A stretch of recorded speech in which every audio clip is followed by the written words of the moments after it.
దేవుని నామమునకు మహిమ కలుగునుగాక. ఈ ఉదయకాలము మీకందరికీ వందనాలు తెలియజేస్తున్నాను. ఈ దినము మిమ్ములను బలపరచు దేవుని మాట. యెహోవా మీ మధ్య అద్భుత కార్యములను చేయును. యెహోషువ గ్రంథము 3వ అధ్యాయము 5వ వచనం. మన జీవితములో దేవుడు ఇప్పటి వరకు అనేకమైన అద్భుతములను మేలులను చేస్తూ వచ్చారు. జరగవు అనుకున్న పనులను ఆయన కృప చేత జరిగేటట్టుగా ఆయన చేశారు. ఆయన చేసిన మేలులకు ఉపకారములకు ఏమిచ్చి ఆయన రుణం తీర్చుకోగలం?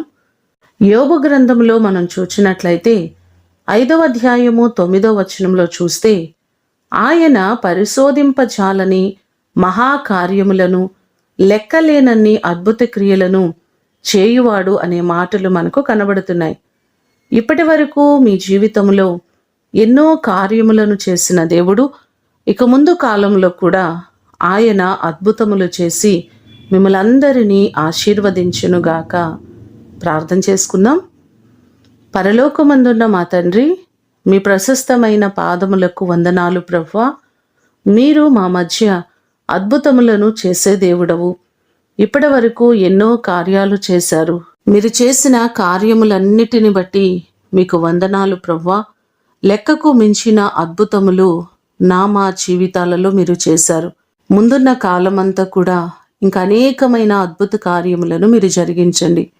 ఏ కార్యముల కొరకు ఆశతో ఎదురు చూస్తున్నారో ప్రతి వారికి గొప్ప కార్యాలు మీరు చేయండి.